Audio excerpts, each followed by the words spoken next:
Tonight we'll be looking at American history in a way that some of you may never have heard it told before. And we're going to start with one of the most tragic events in American history, Japanese attack on Pearl Harbor, December the 7th, 1941. About 2,000 Americans dead, 18 ships, including 8 battleships, sunk or heavily damaged, about 200 planes destroyed on the ground, many more damaged. Very tragic day for America. Now, here's a question for you. What question do you think Americans were asking the day after Pearl Harbor, besides what's going to happen next? What question do you think Americans were asking the next day? And, yeah, how could such a tragedy have befallen us? How were we caught off guard? Well, President Roosevelt appointed a commission to answer that question. It's called the Roberts Commission.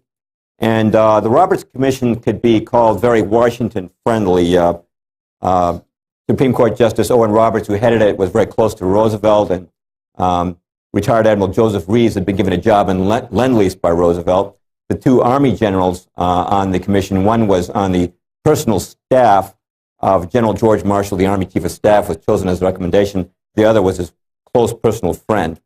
Well, the commission conducted 19 days of hearings, 3 in Washington and 16 in Hawaii. And at the conclusion, they issued an official report in which they said that Washington, prior to Pearl Harbor, had discharged its duties in an exemplary manner. They said all the blame for Pearl Harbor lay with our 2 commanders there, namely Admiral Husband Kimmel, who's on the left, of course, the Pacific Fleet commander in Hawaii, and General Walter C. Short, the Army commander there. They said these men were guilty of dereliction of duty. They had failed to take adequate surveillance measures of the waters surrounding Hawaii. And in the headlines across America, the words dereliction of duty appeared, and these 2 were inundated with hate mail and death threats. Congressmen stood up and said they should be shot. They're responsible for the deaths of 2,000 Americans. Well, Kimmel and Short protested the findings of the Roberts Commission. They pointed out there were a number of irregularities. Justice Roberts had taken unsworn testimony for a good portion of the hearings. He had refused them the right to have fellow officers serve as their attorneys. They were not allowed the right to ask witnesses questions, and they also found that significant testimony was left out of the commission's report. So Kimmel and Short did something that's very unusual for an officer to ask for. They requested that they be court-martialed. But President Roosevelt refused. He said, no court-martials for these men. I've already relieved them of their duties. We're at war now. What good could come of a court-martial? But Kimmel and Short kept pressing their case, and Congress did too. They also wanted court-martials. And finally, in 1944, Congress mandated that the hearings take place. Members of Congress said, hey, we're obviously winning the war now. What's the big deal about letting these 2 guys have their day in court? So in 1944, the Naval Court of Inquiry and the Army Pearl Harbor Board convened. Now, at these 2 proceedings, the attorneys for Kimmel and Short presented undeniable evidence that Washington had complete foreknowledge of the attack, but denied that information to the 2 commanders. As the admirals on the Naval Court of Inquiry heard that evidence being read, they threw their pencils on the ground in disgust. Admiral Kimmel was completely exonerated by the court, and all blame was placed on Washington. Now, of course, President Roosevelt was outside their official jurisdiction. He couldn't be named, but everybody knew who was being implicated. The Army Pearl Harbor Board also reached the same conclusion, that Washington had full foreknowledge of the attack, and here are their closing words in their official report. Up to the morning of December the 7th, 1941, everything that the Japanese were planning to do was known to the United States. You can see that report online these days. Now, question to ask is, the public reacted with hate mail and death threats to the charge of dereliction of duty. How do you think the public responded to their exoneration of these 2 officers, to the news that Washington had known about the attack? And the answer is, the public didn't respond because the public didn't know. President Roosevelt ordered that the results be quashed and held top secret in the interest of securing the war effort. However, after World War II, a number of forthright authors attempted to bring the truth to the public's attention. For example, in the 1950s, this book came out, The Final Secret of Pearl Harbor, subtitled The Washington Contribution by Rear Admiral Robert Theobald, who was in Pearl Harbor on the day of the attack, commanding destroyers. There are several books like this. You know what? They didn't get media attention. They didn't get reviews in Time Magazine or the New York Times, and were generally ignored. So most people didn't know these books were even out there. But a real breakthrough came in 1982 when John Toland, the Dean of World War II Historians, Pulitzer Prize winner, undisputed historian, published this book called Infamy, Pearl Harbor and its aftermath, because at this point, a great many witnesses had come forward who had not come forward at the time of the court-martial. Now, following the publication of Toland's book, I was asked to do a cover story. This is back in 1986 for the New American on Pearl Harbor, summarizing what Toland and other writers had said. And then in 1989, the BBC produced this documentary, Sacrifice at Pearl Harbor, which you can buy online. And the BBC's documentary repeated everything we'd said in the New American, and that's now been aired on the History Channel. Now, at this point, you might be wondering, wait a minute, Mr. Perloff, you're saying that Washington knew about the attack. Now, isn't that just sensationalism? What is the evidence for that? Well, Washington knew about the attack from several sources. One was the Purple Code, which is the name given to the code that Japan used to communicate with its embassies and major consulates around the world. It's a very complicated code, so complicated it had to be enciphered and deciphered by machine. The Japanese were convinced no one could break it. But in 1940, a talented group of American crypto analysts did break that code. So in 1941, when our relations with Japan were tense, we were reading Japan's messages on a same-day basis. Every message was translated within 24 hours, and every day those messages went to President Roosevelt, the Secretary of State, Cordell Hull, the Secretary of War, Henry Stimson, the Army Chief of Staff, George Marshall, and Harold Stark, of the U.S. Navy, the Chief of Naval Operations. Now, what did these messages reveal? They revealed that the Japanese had ordered their spies in Hawaii to start sending Tokyo the exact locations of our ships in dock in Pearl Harbor. Now, there's nothing unusual about spies watching ship movements, but when they want to know the exact locations of your ships in dock, the only implication is that your ships have been targeted. And as Pearl Harbor Day approached, Tokyo requested that the frequency of these reports be stepped up. The Purple Code transcripts also revealed that the Japanese in Germany had told the Germans that war with the United States is about to break out. They revealed that the Japanese had told their consulates and their embassy here in the United States to start burning all of their secret documents and their code books. Why? As soon as the war started, the Japanese knew they were going to lose their diplomatic immunity. Now, I don't know if any of you saw a movie called Tora, Tora, Tora. In that movie, they showed the American Secretary of State, Cordell Hull, and that's the real Cordell Hull there. In the movie, the Japanese ambassador is given a declaration of war following the attack, and he reacts with utter shock and surprise. But in real life, Cordell Hull had already read the Japanese declaration of war the day before in his own office. He read his transcript of it that had been given to him by the crypto analysts, 13 parts of that 14-part message, as had President Roosevelt. Now, Washington also knew from a number of other sources. Joseph Grew, our ambassador to Japan, had told Roosevelt, based on information received from the Peruvian embassy in Tokyo, that if relations got worse with the U.S., Japan planned to attack Pearl Harbor with all its strength and with all its might. J. Edgar Hoover, according to eyewitness testimony, also informed the president, based on information received from a Yugoslavian double agent named Dusko Popov, who you can see interviewed on the BBC documentary I mentioned before. Popov was working for both us and the Germans, but his true loyalty was to us. It seems the Japanese had gone to the Germans to ask their advice on how to approach the attack on Pearl Harbor. Popov got that information to Hoover, who gave it to FDR, the president. Brigadier General Elliot Thorpe was a U.S. military observer in Java, which was at that time under the control of the Dutch. Now, the Dutch had also broken Japan's diplomatic codes, had learned of the Pearl Harbor attack, and warned General Thorpe. General Thorpe thought this was so serious, he sent a total of 4 warnings to Washington until finally General Marshall's office told him, send no further warnings concerning Pearl Harbor. And you can see General Thorpe interviewed on the BBC documentary, Sacrifice at Pearl Harbor. Colonel F.G.L. Weigerman was the Dutch military attaché in Washington. He has testified that he personally warned General Marshall of the attack. And Senator Guy Gillette and Congressman Martin Dies both independently received warnings of the attack.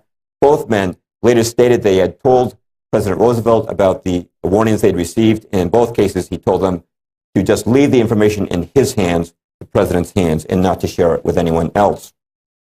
Now, in 2001, Disney released this movie, Pearl Harbor, starring Ben Affleck. It's a very standard rendering of the attack. FDR portrayed as a great hero. He's totally surprised. And the producer of that movie, Jerry Bruckheimer, used very impolite language to describe anyone who would suggest otherwise. So in response to that, the New American Magazine asked me to do a new cover story on Pearl Harbor because at this point we had more information in particular from this book, Day of Deceit, The Truth About FDR and Pearl Harbor by Robert Stinnett. Stinnett really broke new ground in the investigation of Pearl Harbor. Through the Freedom of Information Act, he was able to prove we'd not only broken the diplomatic code, we had also broken Japan's naval codes before Pearl Harbor. This is something no one had known before outside of official circles. We had always assumed that the Japanese maintained complete radio silence as they approached Pearl Harbor. They did not. They maintained discretion, but not silence. They broke silence on a number of occasions, and the most important message was certainly this one. Admiral Yamamoto, the Japanese First Air Fleet, November the 26th, 1941. The task force keep its movement strictly secret in maintaining close guard against submarines and aircraft shall advance into Hawaiian waters, and upon the very opening of hostilities shall attack the main force of the United States fleet and deal it a mortal blow. The first air raid is planned for the dawn of X Day. Exact date to be given by later order. Now, no one can read that and not understand its implications.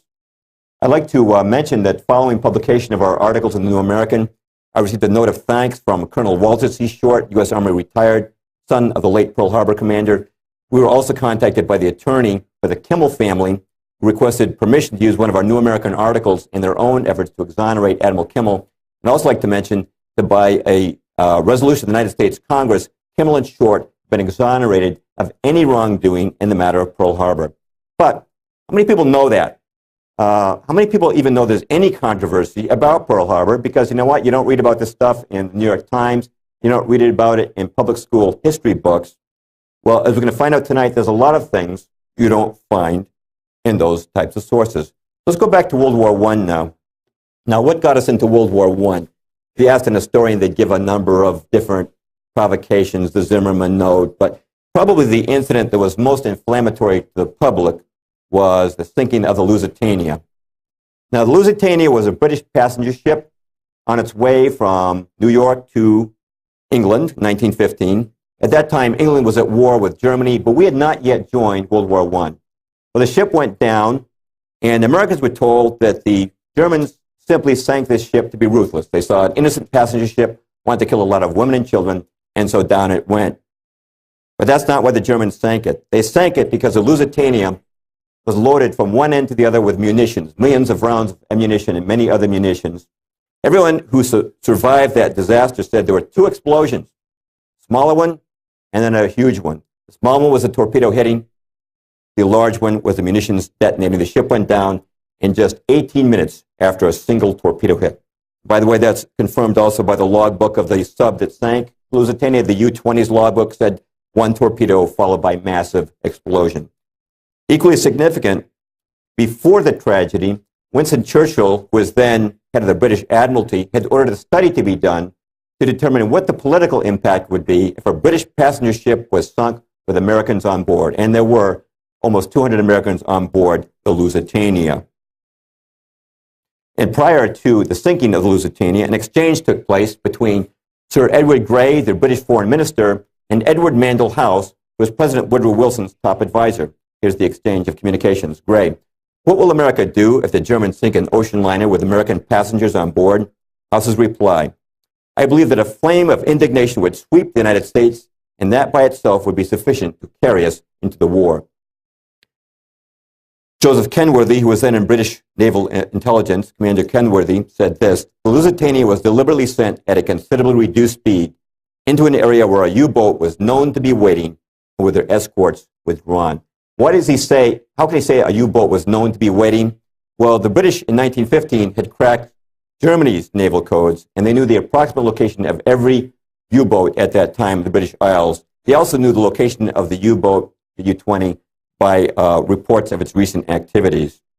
Now, in the United States, an official hearing, investigation was carried into looking into the sinking of Lusitania, but at that hearing, officials were only allowed to see a dummy manifest that omitted the ship's munitions. The original manifest that listed the munitions was ordered by President Woodrow Wilson to be hidden in the archives of the U.S. Treasury. Now, hearing this, some of you might think, well, Mr. Perloff, isn't that just sort of a conspiracy theory? Is that pretty wild stuff? Actually, almost everything I just said has already been on the History Channel. In the documentary In Search of the Lusitania, you can read about it in the book The Lusitania by a British historian, Colin Simpson.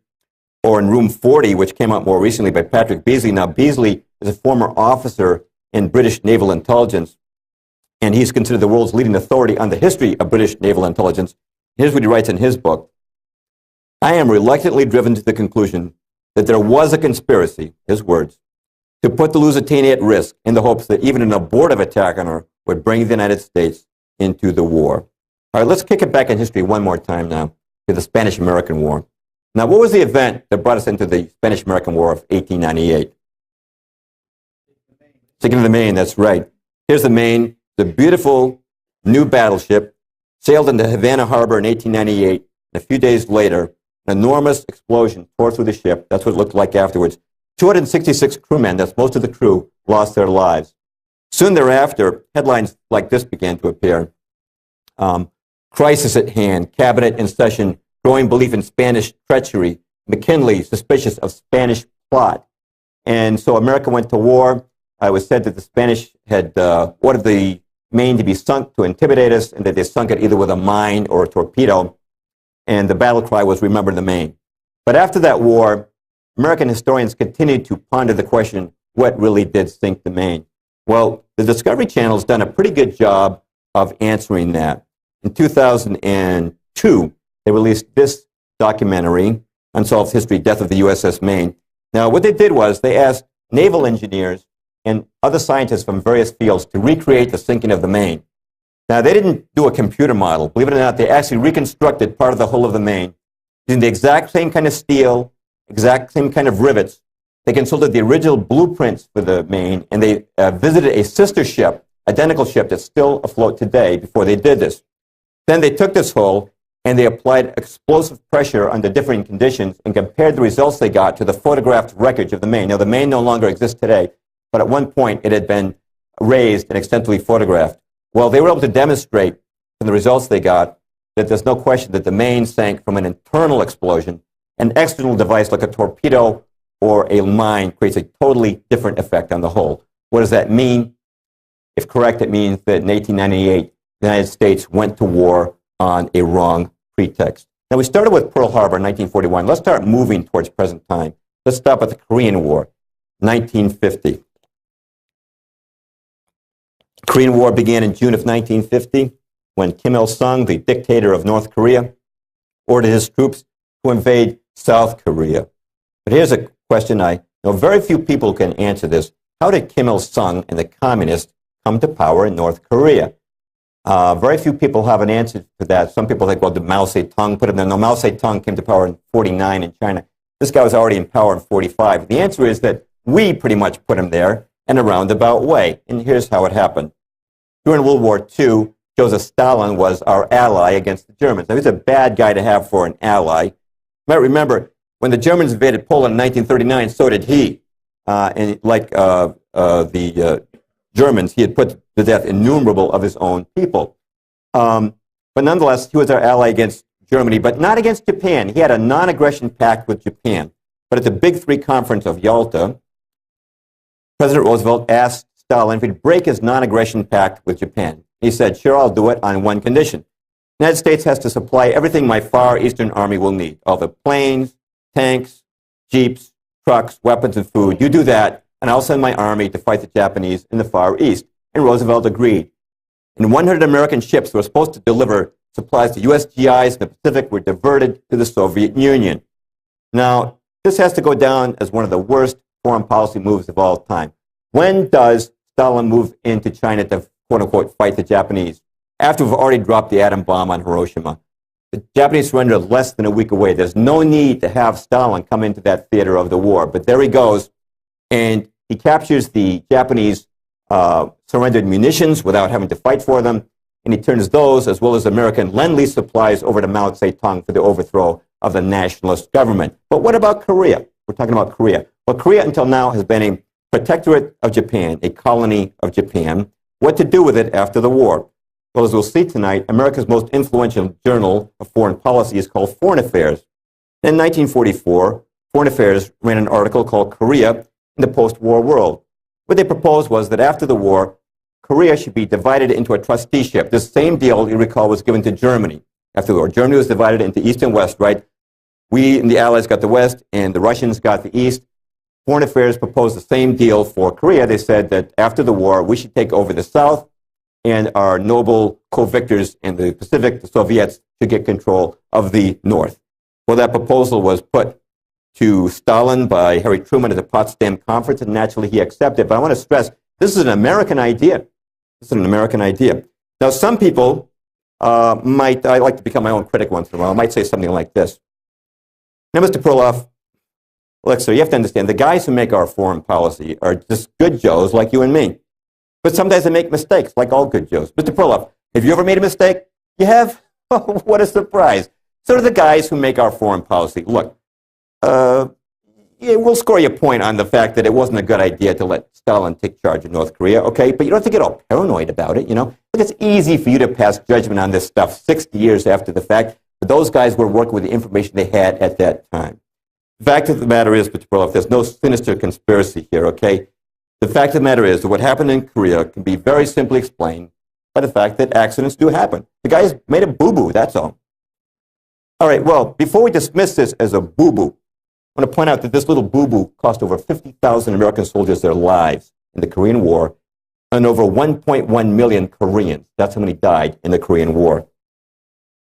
To say nothing of the untold suffering. I knew this was going to come up and hit me in the face. Told you that duct tape wouldn't hold. Say nothing of the untold suffering of the North Korean people. Now, before we dismiss this as a blunder, I want to quote somebody who did not think it was a blunder, and that's James Forrestal, who was Truman's Secretary of Defense. Forrestal noted that there were certain diplomats who were making decision after decision after decision that harmed the United States and benefited the Soviet Union. And he said, you know what? That can't be a mistake. Here's his actual quote. He said, consistency has never been a mark of stupidity. If the diplomats who have mishandled our relations with Russia were merely stupid, they would occasionally make a mistake in our favor. By the way, some of you guys know, how did James Forrestal die? Yeah, May the 22nd, 1949, he fell to his death from a window on the 16th floor of Bethesda Naval Hospital. Now, there's some people who have an explanation for that, too. Accidents do happen. Hey, it probably just slipped on a banana peel and took a header out the window. Happens every day. No, if you want to do an interesting study, go on the internet and start looking into the death of James Forrestal, which was no accident. But let's go on now to the Vietnam War. Now, what was the name of the resolution that authorized, the congressional resolution that authorized President Johnson to intervene? That's right, the Tonkin Gulf Resolution, 1964, which was supposed to be a response to an alleged attack on the U.S. Navy by North Vietnamese torpedo boats in the Gulf of Tonkin on August the 4th, 1964. Personally, I'm in a torpedo boat. I don't think I'm going to try and attack the U.S. Navy. But one man who was there was this man, James Stockdale. Admiral Stockdale, recipient of the Congressional Medal of Honor, was a Navy pilot stationed in the Tonkin Gulf and flew to the scene at the time of the alleged attack. Eventually, he was shot down, and he spent several years in a communist concentration camp, returned to America, and eventually wrote his memoirs called In Love and War. I'm going to quote from his book, what he witnessed on the day of the alleged Tonkin Gulf attack. This quote's just a little too long to put up on the screen, so bear with me. I'm going to pick it up from Stockdale's return to the aircraft carrier Ticonderoga. Wheeling into the ready room, I had hurriedly left 3 hours before. I came face to face with about 10 assorted ship's company, air group, and staff intelligence officers, all with sheepish grins on their faces. The mood of the group was informal and mirthful. Obviously, they had some big joke to tell me. What the hell's been going on out there? They laughingly asked. Damned if I know, I said. It's really a flap. The guy in the Maddox, that's one of the destroyers, air-controlled radio, was giving blow-by-blow accounts just like he did on Sunday. Turning left, turning right. Torpedoes to the right of us, torpedoes to the left of us. Boom, boom, boom. They got right down there, shot whatever they were shooting at. Came around toward the destroyers once, right on the deck, chasing some imaginary PT boat they said was running up behind them. Did you see any boats? Not a one. No boats, no boat wakes, no ricochets off boats, no boat gunfire, no torpedo wakes. Nothing but Black Sea and American firepower. For goodness sakes, I must be going crazy. How could all that commotion be built up out there without something being behind it? Now, the next morning, Stockdale was woken by a young officer Who are you, I asked. I'm the junior officer of the deck, sir. The captain sent me down to wake you. We got a message from Washington telling us to prepare to launch strikes against the beach, sir. What's the idea of the strikes, I asked. Reprisal, sir. Reprisal for what? For last night's attack on the destroyers, sir. I flipped on my bed lamp, and the young officer left. I felt like I'd been doused with ice water. How do I get in touch with the president? He's going off half-cocked. The fact that a war was being conceived out here in the humid muck of the Tonkin Gulf didn't bother me so much. But for the long pole, it seemed to me important that the grounds for entering war be legitimate. After there was a bad port, we seemed to be under the control of a mindless Washington bureaucracy, vain enough to pick their own legitimacies, regardless of evidence. Now, let's bring it up to, one more thing I want to mention about Tonkin Gulf. As some of you may know, the Tonkin Gulf Resolution was written before the Tonkin Gulf incident took place.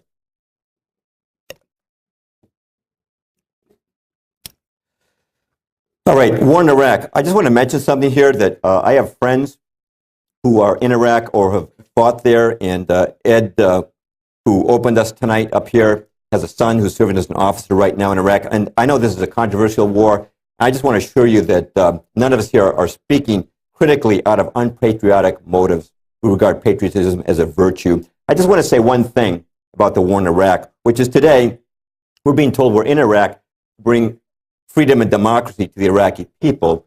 But that's not what we were told before the war began. We were told it was all about weapons of mass destruction. You recall that Colin Powell went before the UN and said he had absolute proof of these weapons of mass destruction. And here's what he said. He said, my colleagues, every statement I make today is backed up by sources, solid sources. These are not assertions. We were giving you our facts and conclusions based on solid intelligence. And President Bush told the American people, Saddam Hussein and his weapons are a direct threat to this people, to this country, to our people, and to all free people. I will not leave the American people at the mercy of the Iraqi dictator and his weapons. And Tony Blair in Britain conjured up a picture for the English people of a mushroom-shaped cloud going up over London. He said this could happen on 45 minutes' notice. But as many of you know, David Kay, the chief U.S. weapons inspector, publicly stated that after long searching, no weapons of mass destruction could be found, and that it was his opinion that these weapons had not existed since the first Gulf War of '91. And Colin Powell has acknowledged the statements he made before the UN were based upon faulty intelligence. Now, there are people who say that those weapons must have been moved to Iran, and perhaps we should have a war and try to find them there. But here's what I want to point out. If you take a look at these 6 wars now, the Spanish-American, World War I, World War II, Korea, Vietnam, and Iraq, a pretty good case could be made. Their involvement in each one of these wars was based on some act of deception or some kind of false pretext, or to put it most charitably, a mistaken pretext. Now, I'm going to suggest there's another common denominator to these 6 wars, which is the same group of men were behind all 6. Now, if I was a critic, I was hearing this for the first time, I would say, newsflash for you, Mr. Perloff, the guys behind the Spanish-American War will be kind of dead now, don't you think? So how could they be behind the war in Iraq? Well, the organization I'm talking about is an organization that lasts the generations. There's many like that, right? For example, Marx and Engels funded the Communist Party in 1848, yet more than 100 years later, long after Marx and Engels were dead, Mao Zedong took power with the communists in China. There's millions of Republicans in America today, but the founders who go back to the days of Lincoln are all dead. The Christian church goes back to millennia. The mafia, they say, goes back for centuries. I'm talking about an organization like that. As older members are dying off, younger ones are coming in. Well, what organization am I talking about? Well, back in 1970 when I was a hippie, and this is not me, but I used to hang out with guys just like that. It was very common back then to hear other hippies smoking a marijuana cigarette, and they'd say, hey man, you know, it's really the establishment that's running this country. They used to talk about the establishment, and hippies like to call themselves anti-establishment. And what did they mean by that? Well, what they meant was that there's a wealthy elite in this country that really calls the shots. You know what? I do agree with that, but I disagree with the hippies on their characterization of the establishment. They thought the establishment was conservative, anti-communist, patriotic, and mostly Christian. In other words, it's basically like the John Birch Society, only a lot richer. Now, I think a pretty good definition of the establishment was written by Edith Kermit Roosevelt. She was the granddaughter of Teddy Roosevelt and a syndicated columnist. Now, I think this description is kind of restrained, but it is a pretty good one coming from this source. She said, the word establishment is a general term for the power elite in international finance, business, and government, who wield most of the power regardless of who's in the White House. Most people are unaware of the existence of this legitimate mafia, yet the power of the establishment makes itself felt from the professor who seeks a foundation grant to the candidate for a cabinet post or a State Department job. It affects the nation's policies in almost every area. I want to underscore two things that Roosevelt said. One is international finance. As we will see today, the establishment is linked to Wall Street and the banking community, and also regardless of who's in the White House. In other words, to these guys, it doesn't matter whether a Democrat or Republican is sitting there, they still have the power. Now, some people might say this, Mr. Perloff, you obviously don't know anything about American government. Because if you did, you know we have government of the people, by the people, and for the people. You know what, Mr. Perloff? We, the voters, we've got all the power. Look, we're the ones who put these guys in office, right? So we get the government that we deserve. And obviously, any policy our government undertakes must be mandated by us because we are the ones who elect these leaders. And you know what, Mr. Perloff? If we don't like the job that our leaders are doing, all we've got to do is vote the rascals out at the next election. So see, Mr. Perloff, there's no sinister power behind the throne, okay? We, the people, the sovereign voters of America, we are the power behind the throne. You know, I agree that in principle, the people are supposed to have the power in this country, but I disagree that we're holding that power in fact. Now, the establishment knows we've got an electoral system, and they've figured ways around it. For one thing, they figure that through their influence within the major mass media and the two major parties, they can pretty much predetermine who will get nominated for president. Now, elections are not my focus tonight, but I just want to take one example of that just to back it up a little bit. 1976, Jimmy Carter was elected president. Here's a trivia question for you. 7 months before the Democratic National Convention, what percentage of registered Democrats favored Jimmy Carter for president? Anyone want to guess? Yeah, you're all very close. Yeah, it was less than 4%. Most people didn't even know who Jimmy Carter was. So what happened? Well, Carter was invited to the Tarrytown, New York estate of David Rockefeller, who many consider the kingmaker of the American establishment. Also there was the big new Brzezinski, who Carter later made his national security advisor. And Barry Goldwater, many of you know, former Republican presidential candidate, former senator from Arizona, wrote about this meeting between Carter and these two men. And here's what he said. David Rockefeller and Zbigniew Brzezinski found Jimmy Carter to be their ideal candidate. They helped him win the nomination and the presidency. To accomplish his purpose, they mobilized the power of the Wall Street bankers and the media controllers. Let me flesh that in a little bit. Media controllers. By the time the nomination convention rolled around that summer, Carter's picture had appeared on the cover of Time magazine 3 times, and Time's cover artists were told to make him look as much like John F. Kennedy as possible. His picture appeared on Newsweek's cover twice by the time of the convention.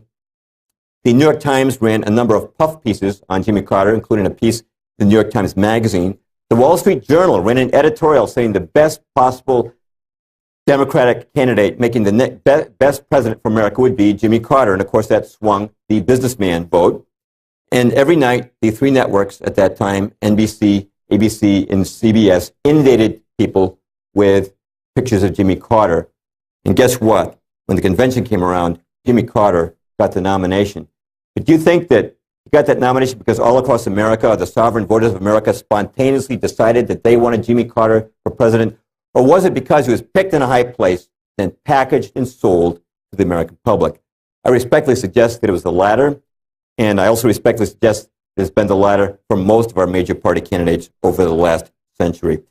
But it's not just about elections. The establishment has established bridges of influence to the sitting president, the most important of which is the Council on Foreign Relations, CFR for short, headquartered in New York City with a branch in Washington. And of course, it's the subject of my book, The Shadows of Power, subtitled The Council on Foreign Relations in the American Decline. Now, how does the council influence the president? We're going to talk about that. But first, I'd like to establish this. What is the goal of the Council on Foreign Relations? The goal is world government. And I'm just going to quote Admiral Chester Ward. He was former judge advocate of the U.S. Navy. He was invited into membership in the Council on Foreign Relations. He spent 16 years there, was shocked by what he found. Here's what he wrote. He said, the main purpose of the Council on Foreign Relations is promoting the disarmament of U.S. sovereignty and national independence and submergence into an all-powerful one world government. Well, from Boston, we have the Boston Herald up there. They even were bold enough to do an editorial against the Council on Foreign Relations, which they call them foreign policy fuzzy thinkers who worship world government. And in my book, The Shadows of Power, I have many quotes, both from the critics and from the Council itself, demonstrating that they advocate the establishment of a world government. By the way, what do we mean by that? What do we mean by world government? Well, today, Brazil is run by the Brazilian government, right? And Japan runs, the Japanese government runs Japan. A world government would be a single government ruling the entire globe. Now, some people would think, come on, Mr. Perloff, that's never going to happen in a million years. We know it's happening right now in Europe, European Union. You know, at one time, countries like Spain and England were mighty empires. Now they're becoming little more than provinces in the European Union. Their legislatures each year increasingly serve just to ratify decisions made by the European Commission in Brussels. And as you know, they're consolidating their currencies into the euro. They're consolidating their militaries. They say they're going to have a European Pentagon. They have European Constitution. Europe right now is a model of global government on a regional scale. As we'll see tonight, the same thing is planned for North America. Now, the Journal of Foreign Policy for the Council of Foreign Relations is called Foreign Affairs. And I read every issue, well, I went through every issue before writing The Shadows of Power, going back to its original publication date of 1922, and I found many calls for world government. For example, in the first year of publication, 1922, we read this: obviously, there's going to be no peace or prosperity for mankind so long as it remains divided into 50 or 60 independent states. The real problem today is that of world government. Let me underscore something that was said here. I found that these guys constantly use the words peace and prosperity to describe what world government will bring us.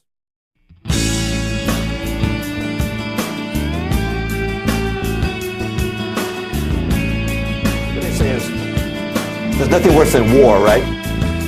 The only reason we have war is that we have different countries. These countries make war on each other. Now, if we just lived under a world government, we'd all live in peace, brotherhood, and happiness.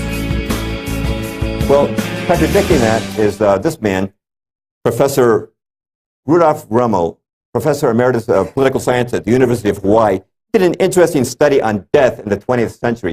And what he found that in that century, 4 times more people died at the hands of their own government than died in war. So it seems that there is something worse than war, which is totalitarian government. The question you got to ask is, if we have a world government, who's going to run it? Now, globalists will say, well, international coalitions are great. Look at how they stopped Saddam Hussein. What happens if Saddam Hussein runs your world government? If you've got only one government on the earth, where are you going to run to hide? There's no government now you can run to protect you. The Founding Fathers of America knew that it's very dangerous to put all power in one place. That's why they didn't just give us a president and the executive branch, but they also gave us a legislative branch. And even with that, there's a check and a balance, right, between the House and the Senate, plus the judicial branch to keep an eye on the other two. And I know that there's been corruption in all those branches of government, but nonetheless, that system has served to protect us from being taken over by a dictatorship. And by the way, in the original view of the framers, the states were supposed to counterbalance the power of the federal government, an issue that was sort of settled by the war between the states. James Madison, our 4th president, said this: the accumulation of all power in the same hands may be pronounced the very definition of tyranny. You can be sure if you accumulate all power in the world government, it'll be the worst tyranny this planet has ever seen. All right, well, what about this Council on Foreign Relations? How did it get started? It traces its roots back to the Paris Peace Conference of 1919, which was settling the aftermath of World War I. And President Woodrow Wilson, who's on the right there, went to that conference, and always at his side was his top advisor, Edward Mandell House. Colonel House, not a real colonel, that was an honorary title given to him, was known as a front man for Wall Street and the banking community. He had an office right in the White House. It could well accurately be said he was Wilson's controller. House's official biographer, Charles Seymour, called him the unseen guardian angel of the Federal Reserve Act. Now, I'm going to be talking to you folks for a little while about banking and financial institutions.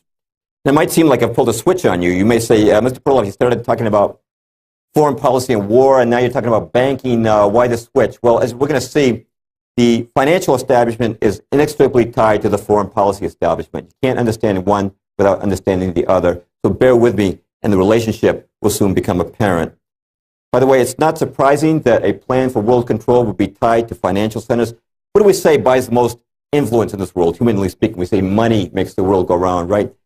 And we want to know who's behind something. What do we say? We say follow the money. Well, that's what we're going to do now, is follow the money and see who's behind the Council on Foreign Relations. Speaking of money, I'm sure you've noticed we've got inflation in this country.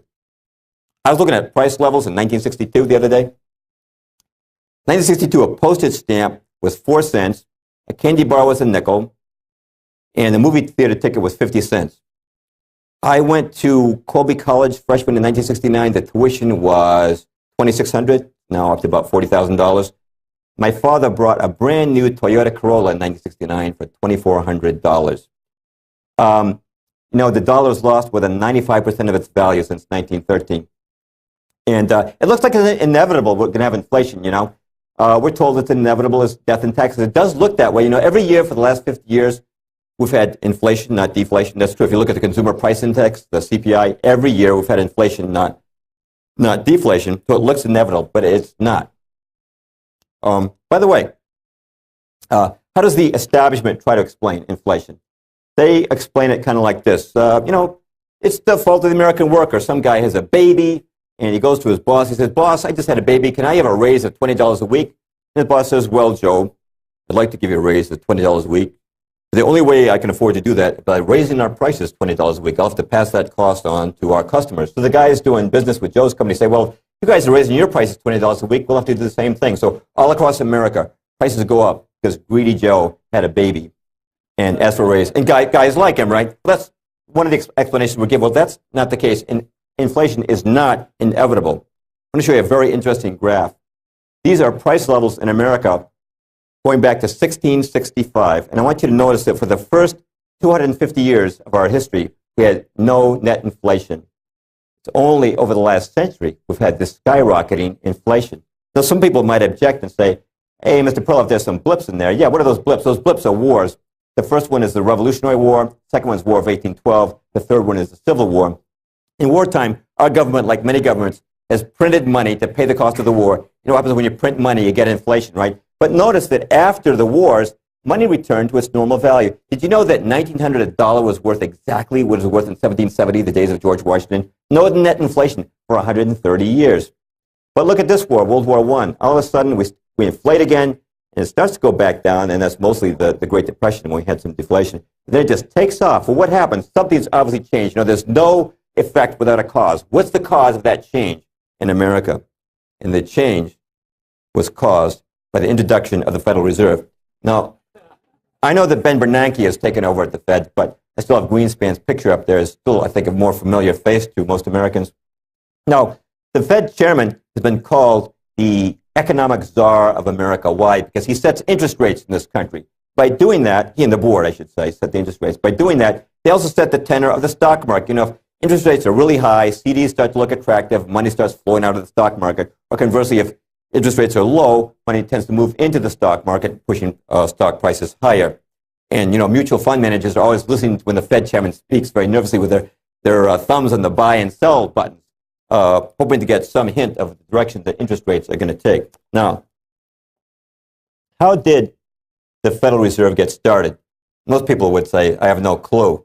Must have been some act of our government, right? Yes, it was the Federal Reserve Act, 1913. But who introduced the original legislation for the central bank? It was this man, Senator Nelson Aldrich. Now, you might not have heard of Senator Aldrich, but I bet you've heard of this man, Nelson Rockefeller, who was vice president under Ford, governor of New York for a long time, a billionaire, one of the richest men in the world. His full name was Nelson Aldrich Rockefeller. It was named for his grandfather, Nelson Aldrich. The Rockefellers and the Aldriches intermarried. Aldrich's son, Winston Aldrich, became president of the National City Bank, owned by the Rockefellers.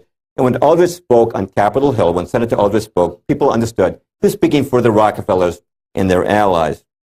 Now, something I want to point out to you that's important. The legislation that he brought forward in the Senate was not written by him. He didn't write a word of it. It was written at a secret meeting of the world's most powerful bankers at J.P. Morgan's hunting club on Jekyll Island off the coast of Georgia. Now, some people would say, oh, come on, Mr. Perloff, you don't expect us to believe that, okay? What evidence is there that this conspiracy took place? Okay, well, it's well documented now. Actually, the first man to write it up was actually B.C. Forbes, the founder of Forbes magazine.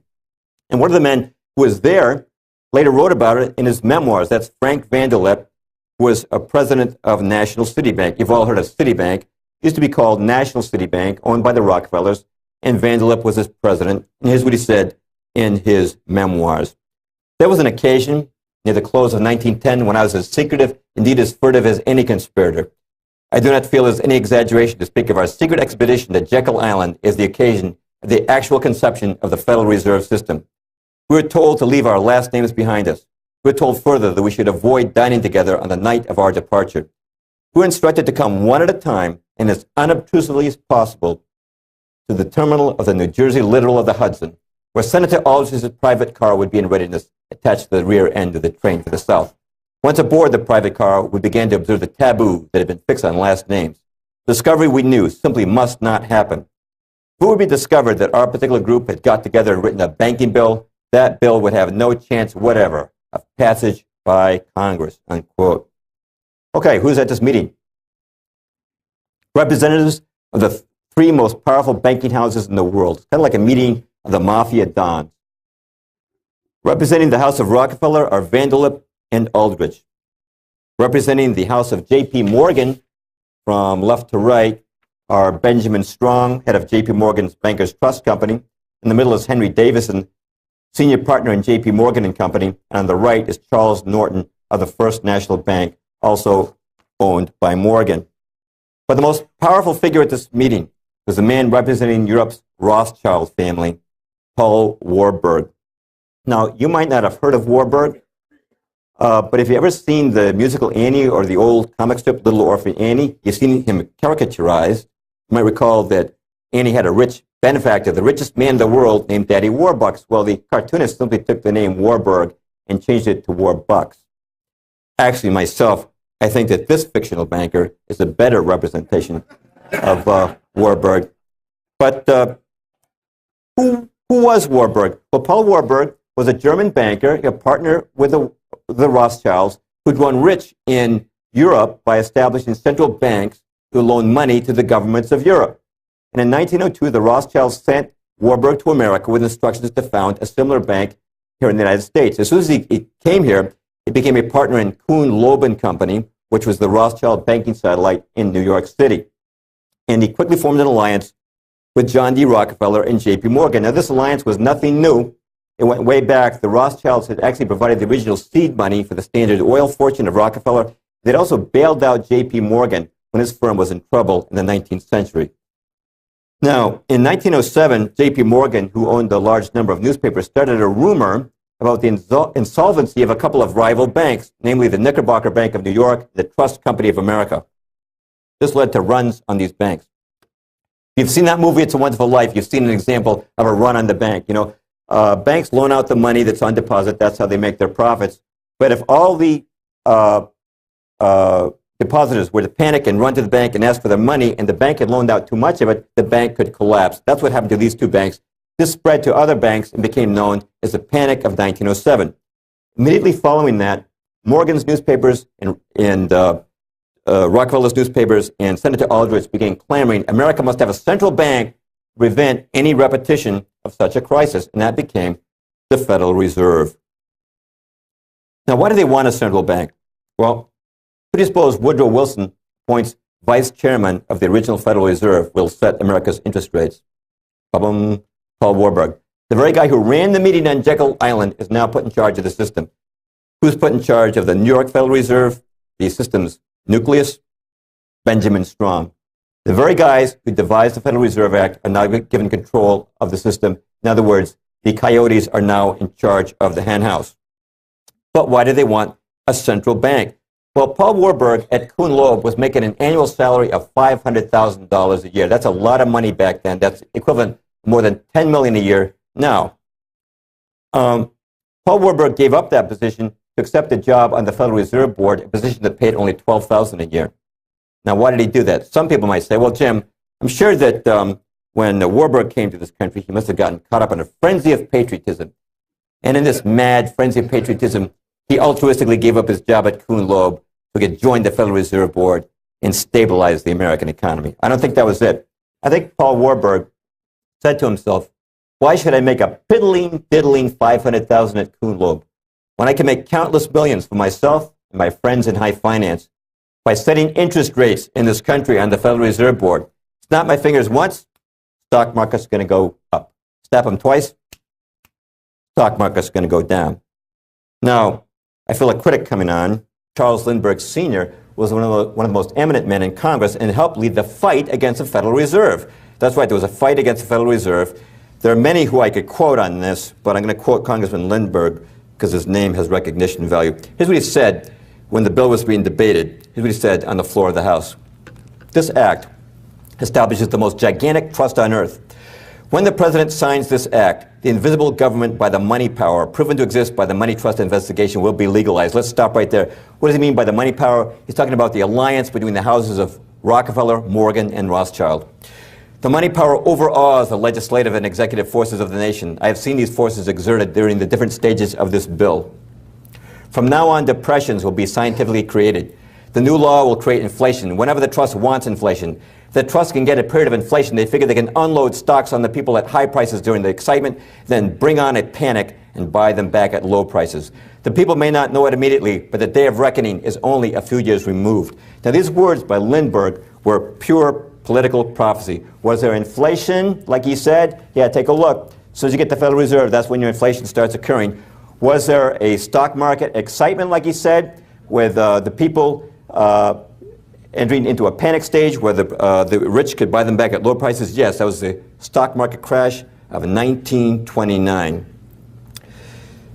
Now, see these guys here? We have Warburg, John D. Rockefeller. The younger J.P. Morgan has now taken over for his father. Bernard Baruch, another banker who operated within this cartel. Joseph P. Kennedy sort of operated at the fringes of the establishment. These guys were all out of the stock market in 1929. Now, if you consult their biographies, it says that it was because of their wisdom, their financial wisdom. They weren't foolish like the millions of small investors who were wiped out in 1929.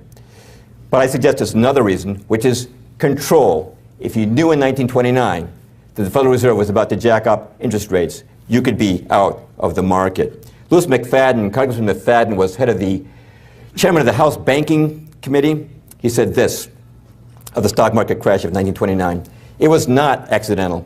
It was a carefully contrived occurrence. The international bankers sought to bring about a condition of despair here so they might emerge as rulers of us all.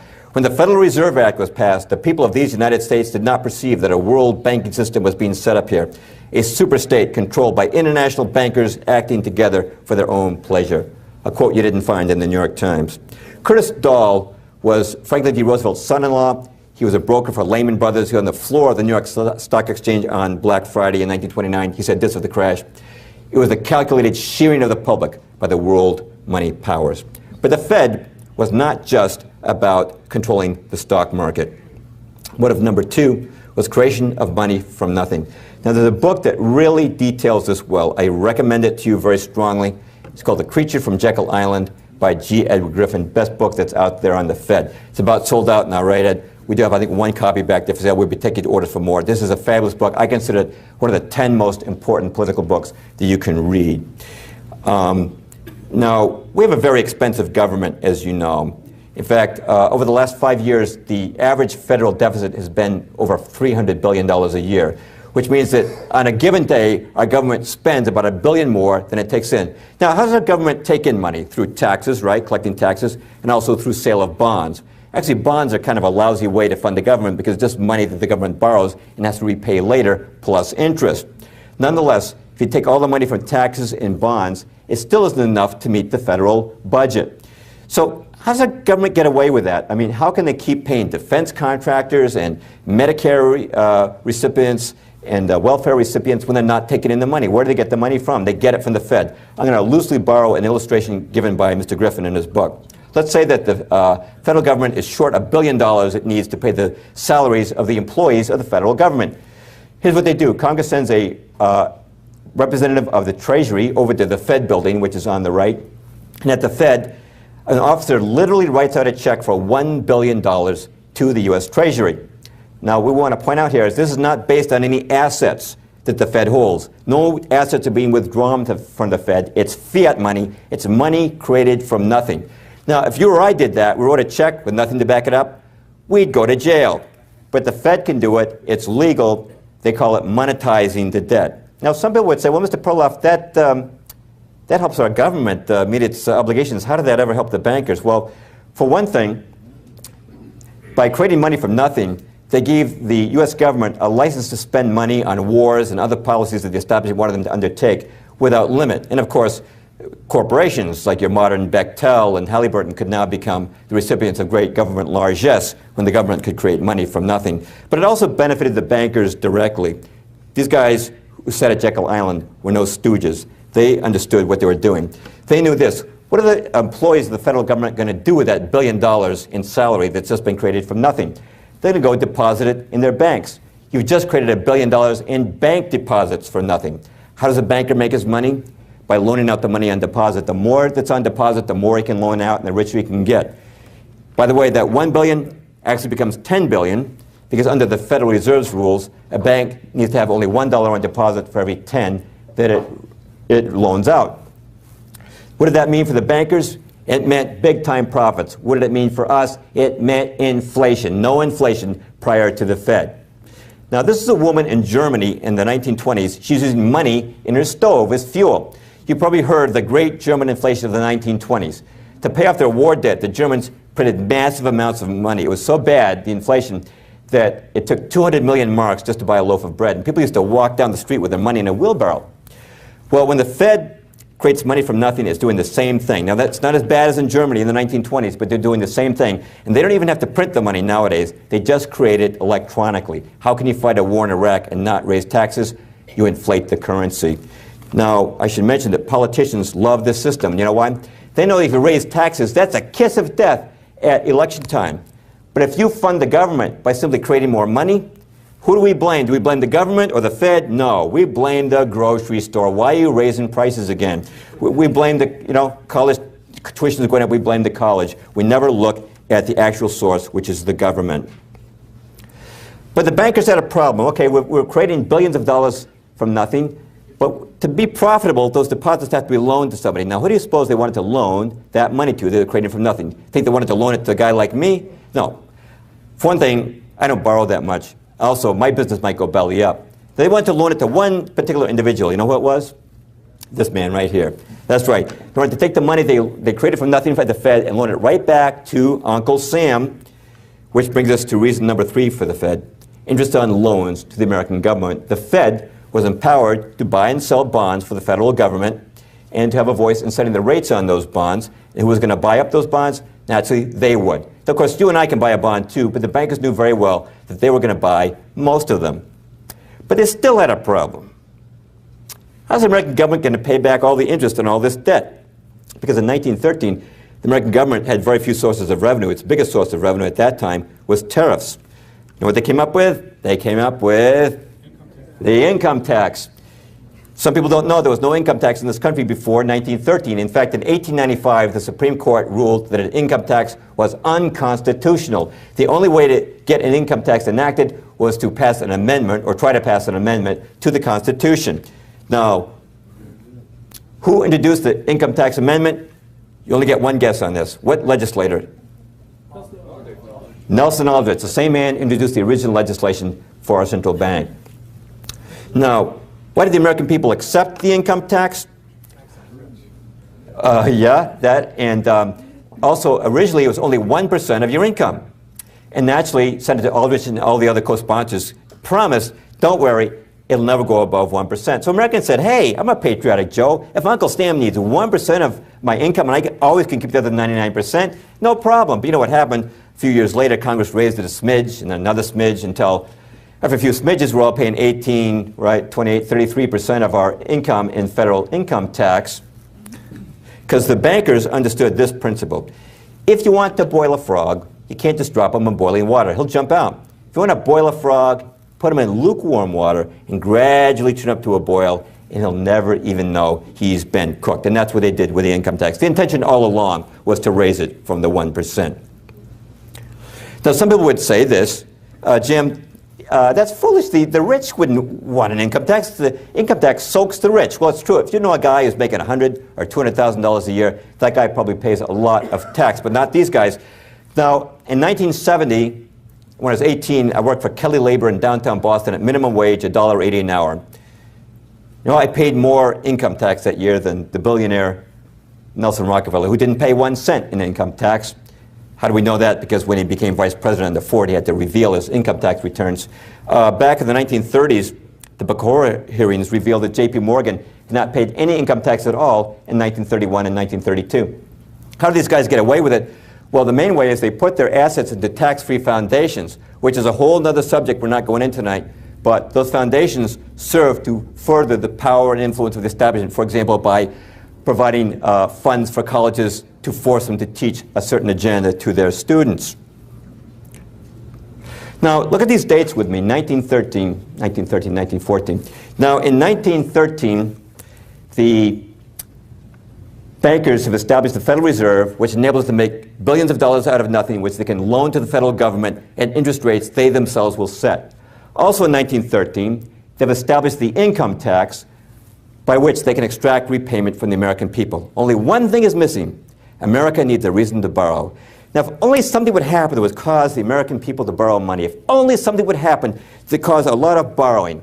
What happened in 1914? 6 months after the Federal Reserve Act was passed, Archduke Ferdinand is assassinated. America later goes to war. And as a result of that, our federal deficit, which was $1 billion, pretty manageable sum, $1 billion before the war, became $25 billion by the end of the war, and we've never looked back on debt since. Now, some people have another explanation for these dates, which is, hey, stuff happens. You know, it's all a coincidence. Now, as you heard in the introduction, I've written a couple of books on creation versus evolution. I give PowerPoints on that. And what I talk about there is the evidence that God designed the world, that the world has far too much complexity and design in it. I talk about the fact that the goodness in the world is design. And people sometimes ask me, what's the relationship between your two talks? Well, the relationship between that and tonight's talk is, I'm also saying that evil also occurs by design. Do I believe accidents happen? I sure do, but not in politics. Now, some people might say this, Mr. Perloff, you know, the Federal Reserve and income tax, right, those are underpinnings of our free enterprise system here. There is Americanism, mom, apple pie, baseball, and the American flag. Mr. Perloff, to criticize these things, you sound like a darn communist. Well, if you think that, you need to read the Communist Manifesto, because in that book, Karl Marx laid out 10 steps necessary to create a communist totalitarian state. Step 2 was a heavy progressive or graduated income tax. And step 5 was centralization of credit in the hands of the state by means of a national bank with state capital and an exclusive monopoly. So in 1913, we actually enacted 2 of Marx's precepts for the establishment of a communist state. This is not part of free enterprise. The Founding Fathers never intended for you to have an income tax. It was not in the Constitution. As far as the creation of money goes, the Constitution says Congress, or elected representatives, shall have the power to coin money and regulate the value thereof, not private bankers. Now, young people today are really struggling, you know. Money troubles, fights over money. And, you know, a young man today will say sometimes, well, you know, my great-grandfather came to this country in 1900. He had 10 kids, his own house, his wife never worked a job. How did he do it? You know, me and Mindy, we got 1 kid, 2 jobs, we can barely make the rent. Well, when great-grandpa came here, there was no income tax. Now, people today are spending about half their income, workers that is, on tax. It's true when you take your income tax, federal income tax, state income tax, Social Security tax, real estate tax, sales tax, excise tax, all the other taxes, you're spending about half your earnings on taxes. Now, does it make sense that if you lose half your money to taxes, you'll need 2 jobs now to make up the difference? Plus, when great-grandpa came here in 1900, he had a stable dollar. It was worth the same next year as last year. So, we have a problem on our hands, but the bankers, I want you to know, they're really sorry about all this trouble they've caused, and they've come up with a solution. Say, we're really sorry about all this inflation and tax. We know you can't make ends meet, so that's why we send you 3 credit card offers in the mail every day. We feel really bad Of course, who will have to charge you 12% interest on that? You know how that works, though? They create the situation where you don't have enough money, and then what do? We have to go right back to them to get the money.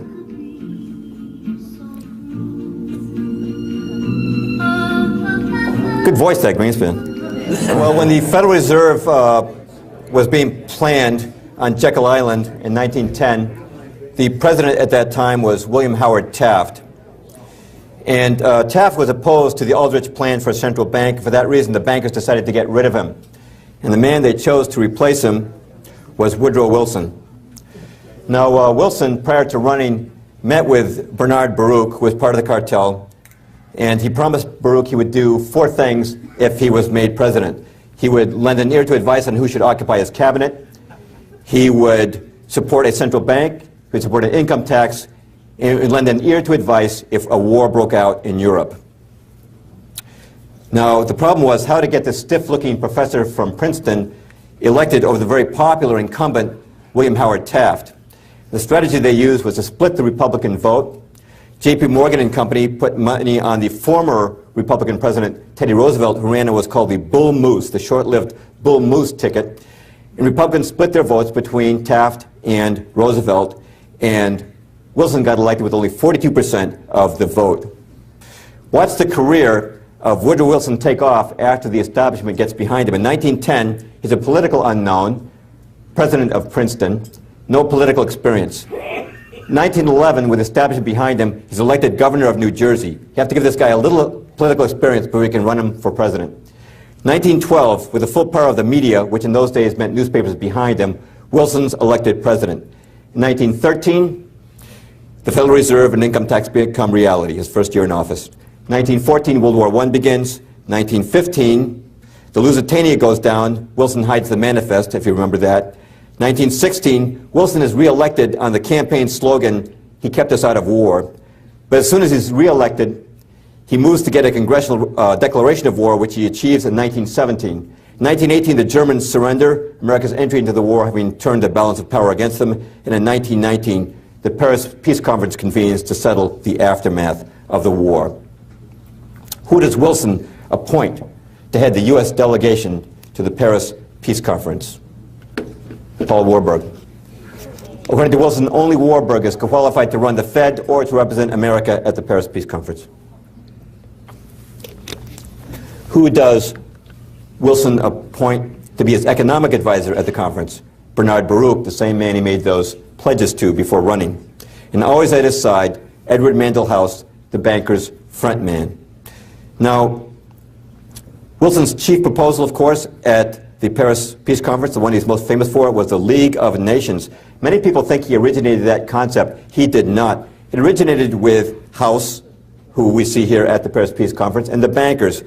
Ray Stannard Banker was, Woodrow Wilson's official biography said this: practically nothing, not a single idea in the covenant of the League was original with the president.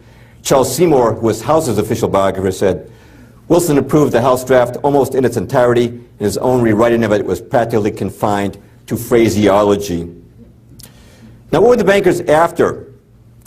They were after a world government. Now, some people might say, Mr. Perloff, you said at the outset these establishment guys wanted an all-powerful world government. I got news for you. The League of Nations was not all-powerful, man. It was very weak. That's right, because the bankers understood a principle. If you want to boil a frog, you got to put him in lukewarm water, and he'll never know he's been boiled. You start with a weak world government, because in 1919, there's no way the sovereign nations of the world would have put up with an all-powerful world government. But how did America react to the Versailles Treaty that created the League of Nations? Well, the Founding Fathers, in their wisdom, had said that no president can make a treaty on his own. It has to be ratified by the Senate. The Senate did not approve of Wilson's idea of the League of Nations, and they refused to ratify the Versailles Treaty, so he didn't enter the League. How do the bankers respond? They're still in Paris. They are ripped when they find out that America's not going to join the League. So they held a series of meetings hosted by Edward Mandell House, culminating with a dinner at the Majestic Hotel in Paris. And at this last dinner, they resolved to form a new organization in the United States that would so change the climate of opinion here that would enter the realm of world government. And that organization, the Council on Foreign Relations, incorporated in New York City 2 years later. Now then, if you look at the original membership roster of the council, you'll find something interesting. Almost every man on it was either a banker or an attorney for J.P. Morgan and Company. For example, the founding president was John W. Davis, who was Morgan's personal attorney. The founding vice president was Paul Cravath, attorney for J.P. Morgan and Company. The founding chairman was Russell Leffingwell, partner in J.P. Morgan and Company. Now, don't you think it's kind of odd that a foreign policy association should comprise solely bankers and lawyers working for J.P. Morgan? Well, they thought it looked a little funny, too. So they decided to add a few college professors to the ranks. But guess what? The professors all came from universities indebted to J.P. Morgan and Company for large endowments. They're all screened, and they're all men that they knew they could count upon to attend meetings of the council and return to their campuses and tell their students that if America were truly civilized, she would join the League of Nations. Now, eventually, the Rockefellers brought in their people, and David Rockefeller was the chairman for many, many years, is still the honorary chairman of the council. Now, how does the council influence American foreign policy? One way is through its books. It's many books on foreign policy, which are generally, you can count on them getting good reviews in the New York Times book review section.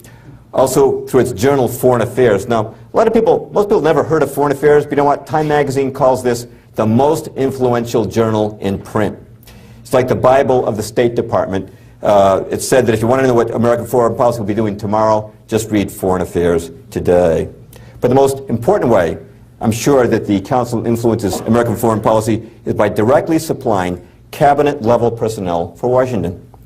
At the time I wrote The Shadows of Power, but that was 20 years ago, at that time, when Reagan was president, even at that time, 14 secretaries of state, 14 secretaries of the Treasury, and 11 defense secretaries have been recruited from the ranks of the council. You're not talking about a huge organization. In the days of Kennedy, only about 1,000 members. It is up to about 6,000 now. Bill Clinton picked 12 cabinet members from the council. Virtually every CIA director and Fed chairman has come from the council. If you want to know how the current candidates stack up, the Washington Post this year published a list of their top security and foreign policy advisors.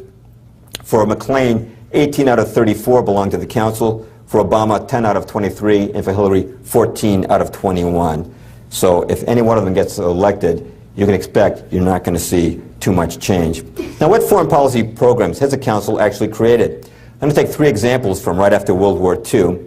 What was the successor organization to the League of Nations? The United Nations. Now, what I was told in public school was this. My teacher said, well, boys and girls, here's how the UN got started. After World War II, all the nations of the world were really sick of war. So they decided to get together and form an organization that would stop war. That's not how it happened. It was started with a group called the Informal Agenda Group. It's a group of Council on Foreign Relations members. If that title sounds bland and innocuous, it's designed to be that way because they didn't want any snoopy congressmen prying into what they were doing. But they drew up the original plans for the UN. They called in 3 attorneys, all members of the CFR, who approved of it and said it would be constitutional. Then they had an audience with President Roosevelt, who also approved the plan and announced it to the public the very same day, and then made that the central priority of his post-war planning, establishment of the UN. And when the UN was founded in San Francisco in 1945, 47 of the American delegates were members of the council. It was a CFR show all the way. How about the Marshall Plan, the post-war plan to help Europe? People will say, well, that was thought up by General George Marshall. He announced it at a Harvard commencement speech. That's what it says in your history book, and he did announce it at a commencement speech at Harvard, but it had nothing to do with planning it. Actually, it was all laid out in a study group at the Council on Foreign Relations with David Rockefeller as its secretary. Originally, they were going to call it the Truman Plan and have President Truman announce it. But after some deliberation, they said, you know, if Truman announces it, the Republicans might not go for it. You know, they may call this a New Deal for Europe. So General Marshall was selected because they felt that as a general, he would appear to be a political neutral, and that plan worked. The plan got bipartisan support. Well, what were they trying to do with the Marshall Plan? We were told it was charity for Europe. Well, for one thing, corporations linked to the CFR were given tax dollars to send these goods to Europe. But more significant was this. The man on the left is John J. McCloy of the Council on Foreign Relations. He was in charge of Marshall Plan funds in Europe. And the man on the right is Jean Monnet, the founder of the Common Market. Time magazine called him the father of Europe. In 1947, Monnet sent his people to McCloy and said they needed money to start a European Union movement. McCloy turned over unlimited Marshall Plan funds, what were called counterpart funds, to Monet's people to start the European Union movement. Those funds were used to host the first Council of Europe meeting in 1949, to found universities which advocate European Union, to found the European Union youth movement, and to fund the political campaigns of politicians who would advocate a European Union. European Union didn't just happen recently, it started back in those days, and Americans never knew their tax dollars were being used for this purpose. By the way, John J. McCloy, a true insider's insider, when he returned to the United States, he became chairman of the Chase Manhattan Bank, chairman of the Council on Foreign Relations. He was also one of the first presidents of the World Bank. Now, you've heard of the World Bank and International Monetary Fund. How did they get started? Your history books say they were started at the Bretton Woods Conference. Well, that's true. Officially, they were started at the Bretton Woods Conference, but all the groundwork was first laid by the Council on Foreign Relations at what they call their Economic and Finance Group. In other words, the Council on Foreign Relations is a factory of American foreign policy, but how many people even know it exists? By the way, what was the purpose behind the World Bank and the IMF? We're told these are essentially charitable organizations attached to the UN that help out poor countries with their debt problems. Well, actually, it's a loan guarantee scheme. Here's what happened. After World War II, the banks down in New York, like National City and Chase, wanted to continue loaning money to the governments of nations. They said to themselves, you know, after the war, some of these countries are kind of on shaky financial ground. What if one of them missed an interest payment? Wouldn't that be tragic for us? We've got to find a sucker, a dope, stupid enough to pick up the tab for us. So every time we miss an interest payment, they'll pay it. Well, who's the sucker? It's the American taxpayer, that's right. Here's how it works. Chase would loan money to, say, Poland. Poland's going along making payments, and Poland says, look, we just can't make this month's payment. What happens? World Bank or IMF comes in with our tax dollars, gives it to Poland, Poland gives it to the bankers. Bankers never miss a payment. Now, if you think I'm making this up, I'm going to quote Jesse Helms, Senator Helms, former chairman of the Senate Foreign Relations Committee, said this: the New York banks have found important profit centers in lending to countries plunged into debt. This has been an essentially riskless game for the banks because the IMF and World Bank have stood ready to bail the banks out with our taxpayers' money. A.K. Chesterton, the noted British political observer, said this: the World Bank and the International Monetary Fund were not incubated by hard-pressed governments, but by a supranational money power which could afford to look ahead to the shaping of a post-war world that would serve its interest. By the way, it's not just about profit. You look at the Marshall Plan and all these other plans and the Fed, it's never just about profit. They're trying to move money into that machine, into that establishment structure, but there's always a political purpose as well. And in the case of the World Bank and the IMF, they don't just give out this money for nothing. They demand a say in government. They may say to African countries, sure, we'll give you money to help you out with your debt problems, but we want you to change your leadership. We want you to change your, put your national resources under the control of important American multinational corporation. A few years ago, Boris Yeltsin was in trouble in Russia, election trouble, and the establishment liked Boris Yeltsin, so the World Bank came through with a $5 billion loan for Russia. It's amazing what $5 billion will do for your popularity, and Yeltsin got reelected. So there's a political purpose behind these banks as well as a profit motive. Now, I'm going to bring it up to present time to close us tonight, but before I do, I want to touch on the Vietnam War, because I don't think anything did more to change the cultural landscape of America in the 20th century more than the Vietnam War. Now, if you ask the establishment, you consult their resources, they'll say it was all a quagmire. I did a word search once on Yahoo, and if I used the terms quagmire in Vietnam, I found there were more than 1 million websites that matched those two words. What they say is it's just a quagmire, which means a bog or a swamp. They say, well, it's all the fault of the West Point guys. The military gave our civilian government a lot of bad advice, and they thought it would be a piece of cake to beat the communists in Vietnam, but they underestimated the love of the Vietnamese people for the communist leader Ho Chi Minh. So we sent 100,000 troops, that didn't work, 200,000, 500,000 troops, didn't work. The war was unwinnable, but those patriotic right-wing hawks were too patriotic to pull out. So the war dragged on for 14 years until finally we left in ignoble defeat. And that's it, it's just a big quagmire, a big mess. Well, that's how they explain it. Now let's look at what really happened. The first key to understanding Vietnam, I think, is to give it some context. Now, in World War II, we fought a two-front war in Europe and Asia. Let's give credit. We're not up against any wimps. The Germans and the Japanese had tough armies, tough air forces, and tough navies, yet we defeated those two empires in 3.5 years with the help of our allies. But in Vietnam, we fought a tiny country for 14 years and couldn't win. Why was that? Well, in 1968, a group of retired military officers published an article in which they pointed out that the Vietnam War could be won in a few months. How to do it? Well, first of all, they pointed out that 90% of North Vietnam's supplies were coming through the port of Haiphong. They said, why aren't we blockading this port if we're serious about winning the war?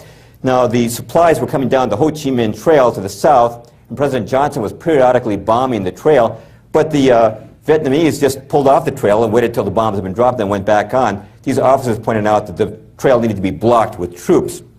Furthermore, the American Secretary of Defense, Robert McNamara, a member of the Council on Foreign Relations, was only allowing the Air Force to bomb 6% of the strategic targets it wanted to hit.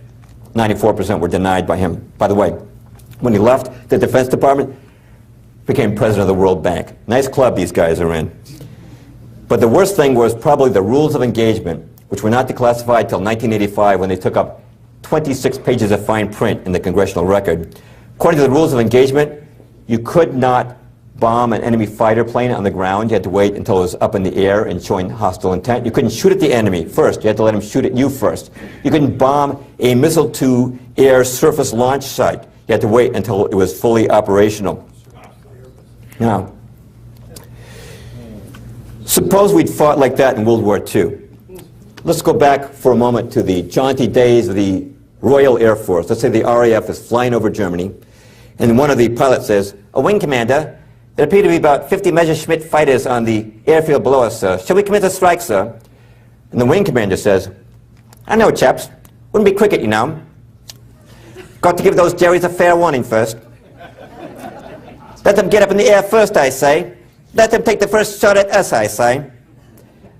You know, Mr. Churchill's given us the strictest orders. We're to fight this war in a most sporting manner. We're to let these German chaps know they're dealing with real gentlemen from Oxford and Cambridge. Come on, do we fight World War II like that? No. If we had fought World War II under the same regulations we fought in Vietnam, we would have lost World War II. So, question is, who was responsible for this mess? Establishment wants you to think it's the West Point guys. Not true. When did President Kennedy first commit to sending combat troops to Vietnam? It was October of 1961 on the advice of this man, Walt Rostow, an older picture of him. Rostow of the State Department and Council on Foreign Relations had just returned from Vietnam on a fact-finding mission. It was on his advice that Kennedy sent those 10,000 troops. So you might think, well, Jim, obviously this guy, Rostow, was a great anti-communist, or he never would have given Kennedy that advice. To the contrary, two of his aunts were members of the U.S.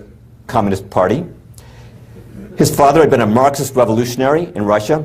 His brother, Eugene Debs Rostow, was named for the Socialist Party worker leader, Eugene Debs. During the Eisenhower administration in the 50s, he tried 3 times to get into the State Department. Each time was rejected as a security risk. The only way the Kennedy administration was able to get Rostow into the State Department was by firing the head of security for the State Department, Otto Otepka. An entire book has been written on that subject, The Ordeal of Otto Otepka, by a friend of mine, the late, great William J. Gill. But I think, well, okay, Jim, he wasn't such a big anti-communist maybe, but I bet he was a great nationalist patriot. To the contrary, here's what he wrote 1 year before giving Kennedy this advice. "It is a legitimate American national objective to see removed from all nations, including the United States, the right to use substantial military force to pursue their own interests. Since this right is the root of national sovereignty, it is therefore in American interest to see an end to nationhood, as it has been historically defined. An end to nationhood." That's a classic Council on Foreign Relations prescription for American policy. Now, remember before we said the Tonkin Gulf Resolution was written before the Tonkin Gulf Incident? Who wrote it? It was the Assistant Secretary of State for Far Eastern Affairs, William P. Bundy, member of the Council on Foreign Relations. So you might think, well, this Bundy guy must have been a great anti-communist if he wrote the Tonkin Gulf Resolution. Hey, you know what Bundy was doing back in the 50s? He was head of the Alger-Hiss Defense Fund, the notorious Soviet spy. I know that Hiss denied the charges, but now the recently released FBI's Venona tapes have shown beyond a shadow of a doubt that he was in fact a Soviet agent. Those self-respecting anti-communists would have a defense fund for a communist spy. So you might think, well, maybe he wasn't such an anti-communist, but I bet he was a patriot. I bet he went skipping down the street singing Yankee Doodle Dandy. Not quite. When he left the State Department, David Rockefeller appointed him editor of Foreign Affairs, this nation's #1 journal, calling for an end to American sovereignty. One more thing about Vietnam, though. What caused President Johnson to escalate the war? Why did he suddenly start sending hundreds of thousands of troops in 1965? The reason is he had a secret meeting with a secret clique of advisors called the Wise Men, 14 senior policy advisors, 12 of whom were members of the Council on Foreign Relations. And Mr. Perloff, I think we just heard some more conspiracy gobbledygook. I don't believe there was any such meeting. If you don't believe it, you need to read the book, The Wise Men, by Isaacson and Thomas, members of the CFR. And this book is, by the way, not condemning them. It's glorifying them. Who was the leader of the Wise Men? It was Dean Acheson. It was Acheson who was most vocal in insisting to Johnson that he must escalate the war in Vietnam. So you'll think, well, Jim, obviously then, he must have been motivated by anti-communism. To the contrary. You know what he was doing back in the 1920s? Joseph Stalin, this is before we even recognized the Bolshevik regime. Joseph Stalin picked a young New York attorney to represent Bolshevik interests in America. He picked Dean Acheson. Now some people would say, well, Jim, I'm sure there's an easy explanation for that. You know, probably Stalin didn't know who to get for an attorney, so he just flipped over the Manhattan Yellow Pages, and he closed his eyes, and he put his finger down, and it just happened to come down on Dean Acheson's name. After World War II, the communist regime, the new communist regime in Poland was having trouble getting U.S. recognition. Whose law firm did they recruit to get U.S. recognition? The law firm that every communist knew he could trust, the law firm of Dean Acheson. Acheson's law partner was Donald Hiss, the brother of the Soviet spy. When Acheson was in the State Department, he surrounded himself with 14 members of the U.S. Communist Party. That's not imagination, that is a fact. John Stuart Service, John Carter Vincent, Lachlan Curry. When John Stuart Service was caught passing secrets to the Soviet Union by the FBI, Acheson didn't fire him, he promoted him. This man was no anti-communist. And by the way, want to know who his son-in-law was? Ba-bum. See, it's a very small clique of men who actually got us into Vietnam. And when you realize that the CFR clique that got us into Vietnam wrote the rules of engagement that made it impossible to win in Vietnam, you realize that what happened in Vietnam was not a quagmire or an accident. Well, what's the establishment agenda today? They're still promising us peace and prosperity. How are we going to get that? Well, the prosperity, they say, will come through multinational trade agreements, and the peace will come through their war on terror. Now, let's do these individually. Now, as far as the trade goes, I'm sure most of you are familiar with these acronyms: North American Free Trade Agreement, General Agreement on Trade and Tariffs, World Trade Organization, Free Trade Area of the Americas, which is a plan to expand NAFTA to the entire Western Hemisphere, and Security and Prosperity Partnership, which is a plan for a North American Union in the style of the European Union. Now, you probably noticed something else, which is that jobs are disappearing in America. Our steel industry wiped out, textile industry wiped out, electronics industry wiped out. Where are all the jobs going? Not hard to figure out. They're going overseas, right? Why is that? I'll make it very simple. It used to be that a woman would go to Walmart, see two items, one made in America, one made in China. The one made in America would cost $5. The one from China, which had a tariff on it, would cost $4.50. And she'd say, well, the one from China is a little cheaper, but the one in America is a lot nicer made. I'm going to buy the one made in America. But then we got into NAFTA, we got into the World Trade Organization, and what these did was to destroy, eradicate our tariff structure, being that now the same Chinese item comes in without a tariff on it, and now it costs only $1.50. But the American item still costs $5. What these trade agreements did was to flood us with cheap slave labor imports. The woman now goes to Walmart, she says, well, I like the one made in America, but I can't resist a bargain. I'm going to have to buy that one made in China. What happens? The American manufacturer now goes out of business, or has to move his shop over to China. That has happened across every sector of industry here in America. Now, I taped the original hearings on the GATT Treaty in 1994, and at that time, senators swore up and down, you know, we're not going to increase the trade deficit as a result of this treaty. We're just going to export and import. It's going to flow both ways. Well, we passed the bill. We ratified the treaty. The very next year, 1995, our trade deficit reached a new all-time high of $103 billion, and last year, $711 billion. The biggest item we're exporting these days is our jobs. Now, how many votes does America have in the World Trade Organization? Well, when the GATT Treaty was passed, Europe got 30 votes, Africa got 35, and America got 1 vote. Our voting power is the same as the Maldives, population 200,000. What that means is these other countries can make the rules, keep our goods out of their countries while forcing us to accept theirs. But who pays for the World Trade Organization? That's right. American taxpayers pay the lion's share. They thought that was only fair. Well, America's founding fathers, you know what they would have called that? Taxation without representation. Who created the World Trade Organization? Now, do you think it was average Joes like you and me? Hey, Bob, you know, I think we ought to have our union with the Canadians and the Mexicans. Ralph, that's a swell idea. Let's tell our congressman about that. Do you think that's how our foreign policy originates? Do you think that we originated it? No. It's forced on us from above. Again, I taped the original hearings, and at the time of the GATT Treaty hearings in Congress, a member of the Council on Foreign Relations, Wall Street banker named Felix Rohatyn came down to testify on behalf of the treaty. He said that if America failed to ratify the treaty, he said the markets might react adversely. And I remember Senator James Exxon of Nebraska was there, and he said, well, now, Mr. Rohatyn, we hear these dire economic predictions from you economists all the time. Nothing ever comes of them. Nothing ever comes of them, huh? That very same day, Alan Greenspan raised short-term interest rates 0.75%, a whopping increase which no one was expecting. As a result, the stock market started to plunge, and it tumbled for 4 straight days until finally, with everybody getting nervous, Bob Dole raced over to the White House, stood shoulder to shoulder with President Clinton, and said that the Congress would provide bipartisan support for the GATT Treaty, and it was passed, and the very next day the stock market went back up. Senator Ernest Hollings, who chaired those hearings on the GATT Treaty, was very outspoken. Here's what he said on the floor of the Senate. They, referring to multinational corporations and banks, have got the Council on Foreign Relations up there in New York.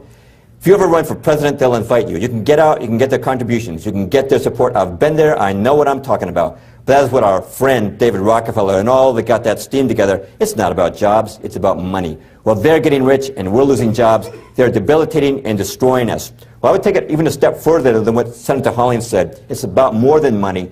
It's about restructuring North America. What is the purpose of these international trade accords? Henry Kissinger, believe it, he's one of the big shots of the Council on Foreign Relations, said NAFTA will represent the most creative step towards a new world order taken by any group of countries since the end of the Cold War. And David Rockefeller, speaking of NAFTA, said, everything is in place after 500 years to build a true new world in the Western Hemisphere. Now, this next man, Andrew Redding, you probably heard of, but the way he says this does much to elucidate what their plan is.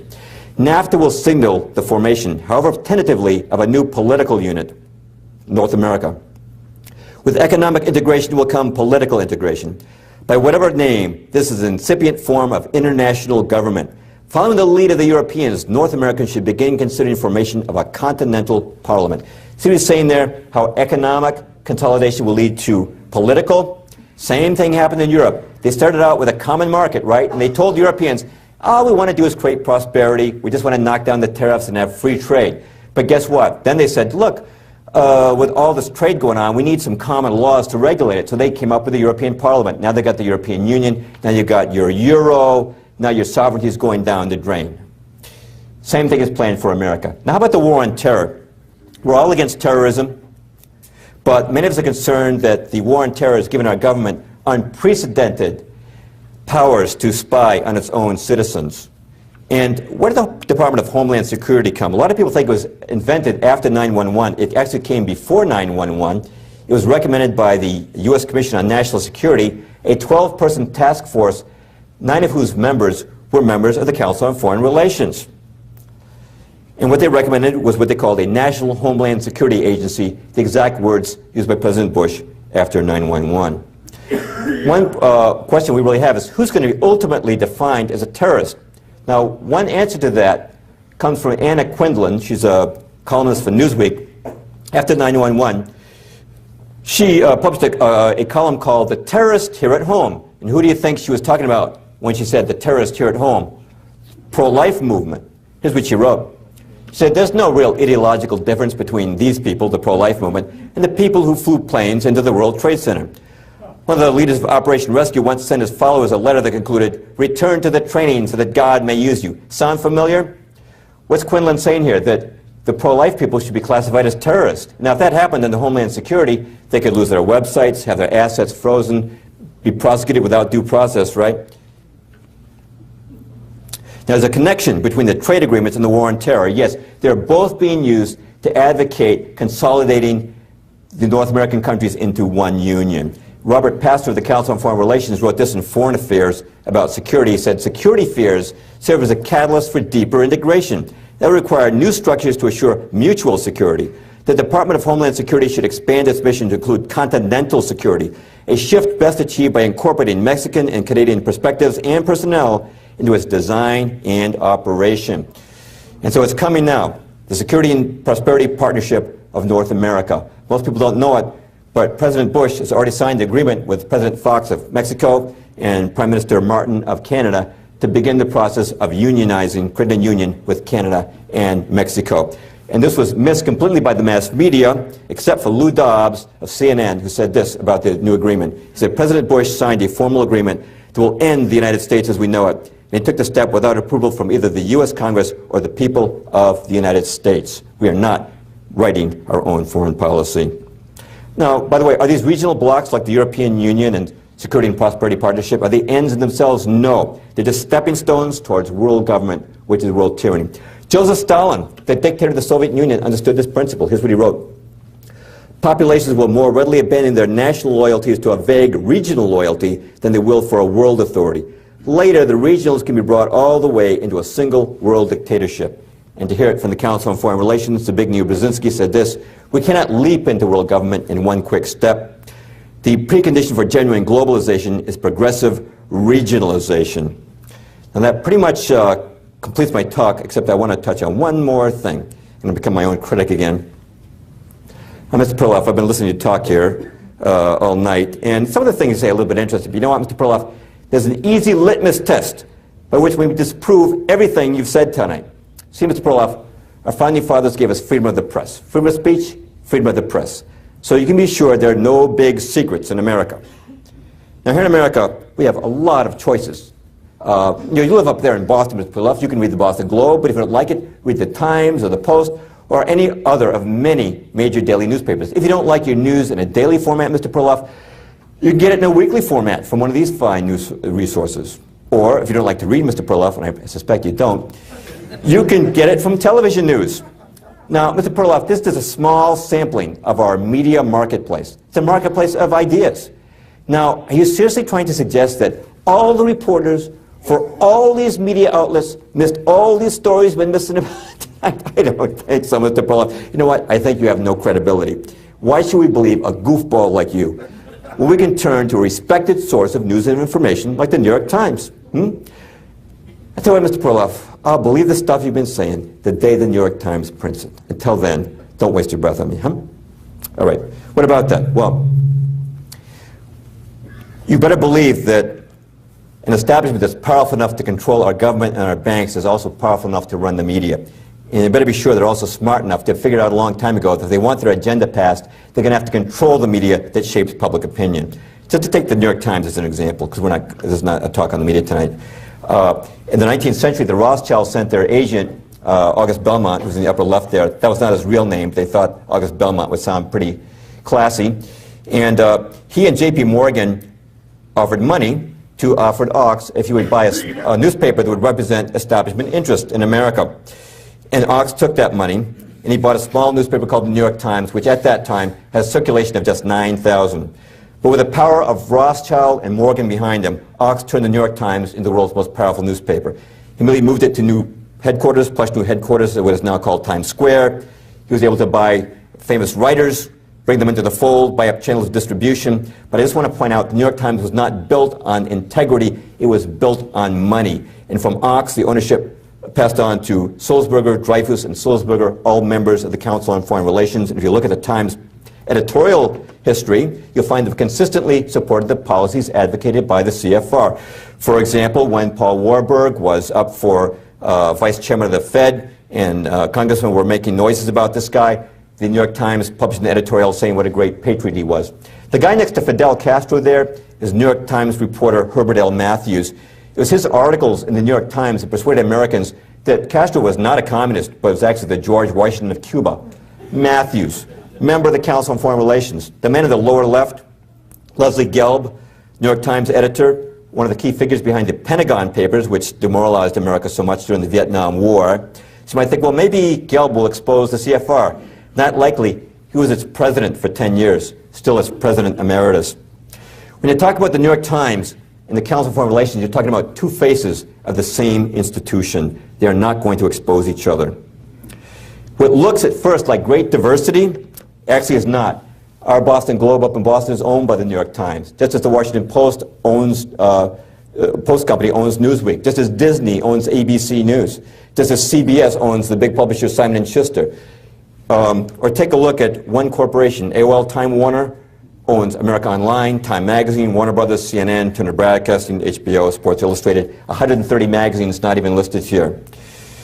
If you take all the movie chains and major radio networks, TV networks, major magazines, newspapers, and publishing houses, most of them are owned by about a dozen corporate entities which interlock at the top with membership in the Council on Foreign Relations.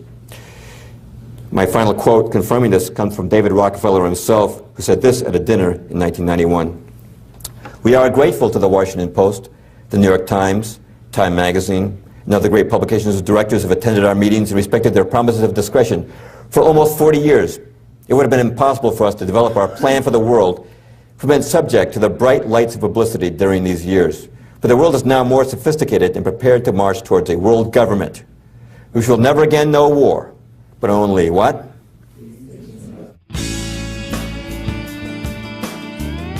Well, that does conclude my presentation. I do want to encourage you, if you're not already subscribing to the New American, if you're dependent on the Times and Time Magazine, to step outside the box, see what else is out there. It's already been mentioned, my book, Shadows of Power. We do have a few copies in stock tonight. These guys already mentioned very kindly my books, Tornado in a Junkyard, and The Case Against Darwin. I do give PowerPoints if any of you are interested ever, having to speak at your church or organization on that subject, the evidence of the world being designed. We're not here by chance. Thank you.